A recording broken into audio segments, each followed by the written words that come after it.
From a brutal Fire Nation betrayal by Princess Azula to a radical bombing plot in the Earth Kingdom, Episode 3 takes Team Avatar straight into the chaotic streets of Omashu.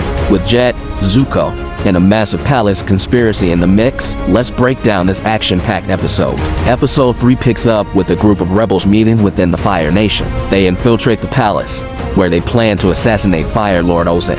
Fire Lord Ozai must die tonight!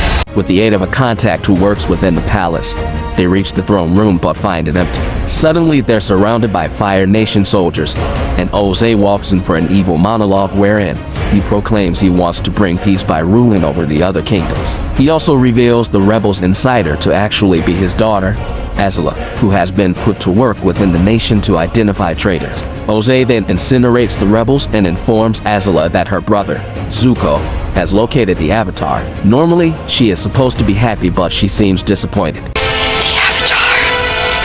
Really? Team Avatar stopped in the bush to get food. They headed for the Northern Water Tribe. Whilst flying on Appa, Aang spots what he thinks could be another Airbender mid-flight and follows them toward Omashu, one of the Earth Kingdom cities. During the meeting, Zhao warns Zuko that they must catch the Avatar quickly and secretly. Zuko reluctantly lets Zhao ask a few trusted sources for help. Team Avatar arrives at the gates of Omashu and learns that outsiders aren't welcome. Luckily, they cross paths with a boy on a cart, who we later learn is Jet, who helps them get into the city by disguising them as his relatives. Inside, Aang chases down the Airbender to find he's a boy in a glider chair. As his disappointment sets in, an explosion goes off in a nearby building. Sai rushes to check on Teo and brings him back inside his nearby house, with Aang and Katara using their powers to help clear up after the blast. The gang learns that Sai works to maintain many of Amashu's devices, including the city-spanning delivery system,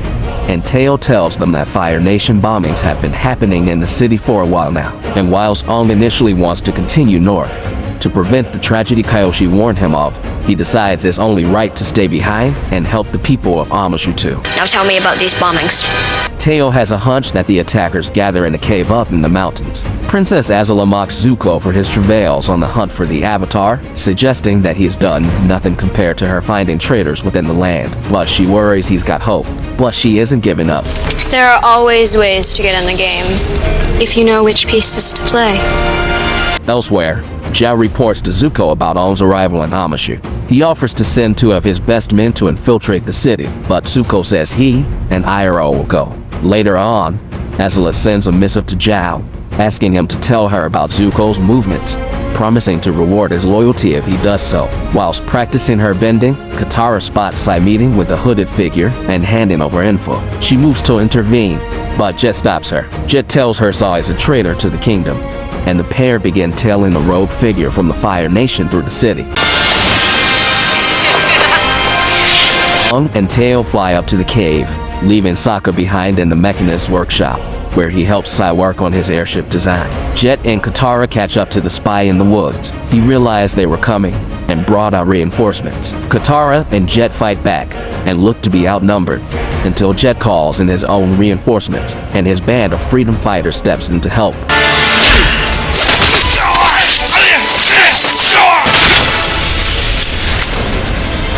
After beating the spy, Jet's gang heads back to their base. There, Jet tells Katara that the lax leader of Omashu is the reason that corruption has crept into the city.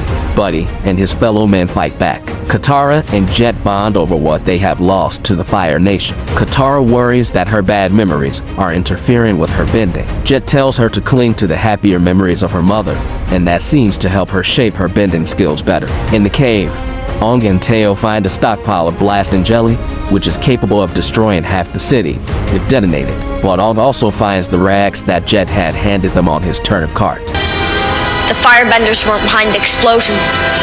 Zuko and Iroh arrive in the city.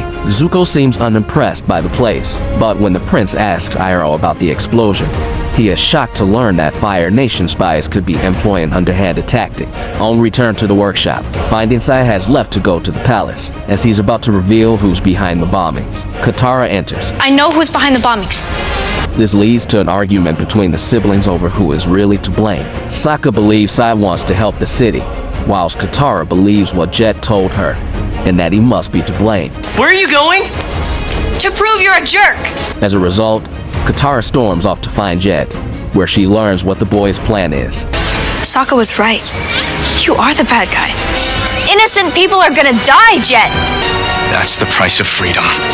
En route to the palace, his gang bumps into Sai and swaps cases with him. They planted a bomb in the new case and plan to detonate it when Sai meets with the king. Horrified, Katara returns to Aang. They plan to stop innocent people from being hurt. As the trio leaves for the palace, they're waylaid by Zuko. Aang tells Katara and Sokka to leave the fight to him and go stop the explosion. This is my fight. The pair duke it out in a fight that takes them through the markets. When Aang asks why Zuko is hunting him, Zuko realizes Aang has his notebook. Angry, Zuko shoots a fireball, exposing his presence in the city. My commentary! With Aang occupied, Sokka and Katara make use of the city's delivery carts and was up to the palace just in time to stop the plan. Katara uses her waterbending powers to put out a flaming arrow meant to detonate the bomb, which thuds into Sai's case seconds later. Aang uses his powers to put out the flames that start burning through the city, and Iroh lets off a blaze to distract the Earth Kingdom guards so that Zuko can escape Omashu unscathed. The episode then ends with Aang being surrounded by Earth Kingdom soldiers, who use their powers to trap his legs in stone. Uh-oh.